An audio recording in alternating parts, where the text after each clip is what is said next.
नमस्ते आई साहेब. नमस्ते. मला ओळखलं नाही? नाही, मला पाहिल्याचं आठवत नाही मला. हे माझे वडील भास्करराव. तुम्ही मला कधी पाहिलं? नाही. मी यांची सून. नाही, माफ करा, पण तुम्हाला सुद्धा बघितल्यासारखं नाही वाटत मला.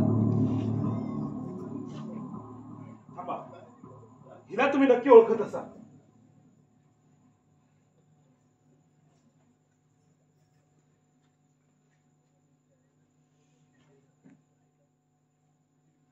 नमस्ते डॉक्टरीनबाई.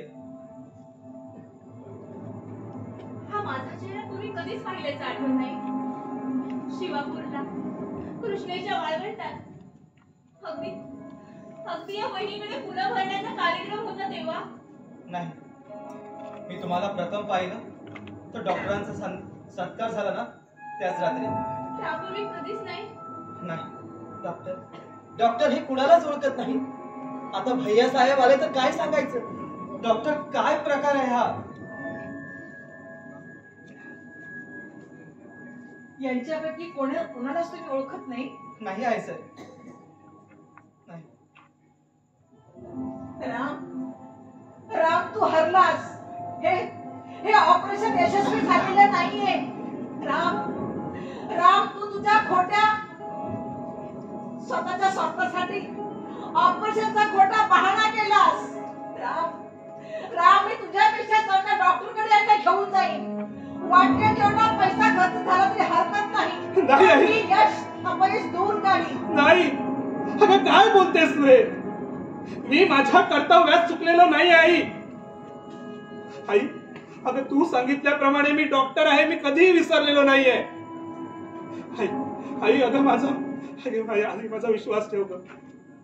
मी तुझं वचन मोडलेलं नाहीये. मी माझं कर्तव्य करत असताना माझं मन मी स्थिर ठेवलं होतं. मोहाचा यत्किंचितही स्पर्श माझ्या मनाला होऊ दिला नाही. आई,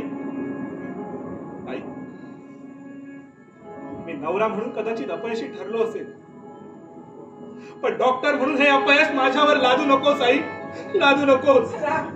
मी प्राणपणाला लावून हे ऑपरेशन केलंय आई, प्राणपणाला लावून हे ऑपरेशन केलंय. होय डॉक्टर साहेब, तुमच्या ज्ञानाचा पूर्णपणे विजय झाला.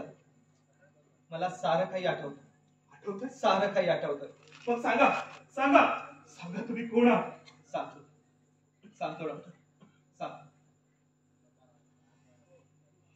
माझं नाव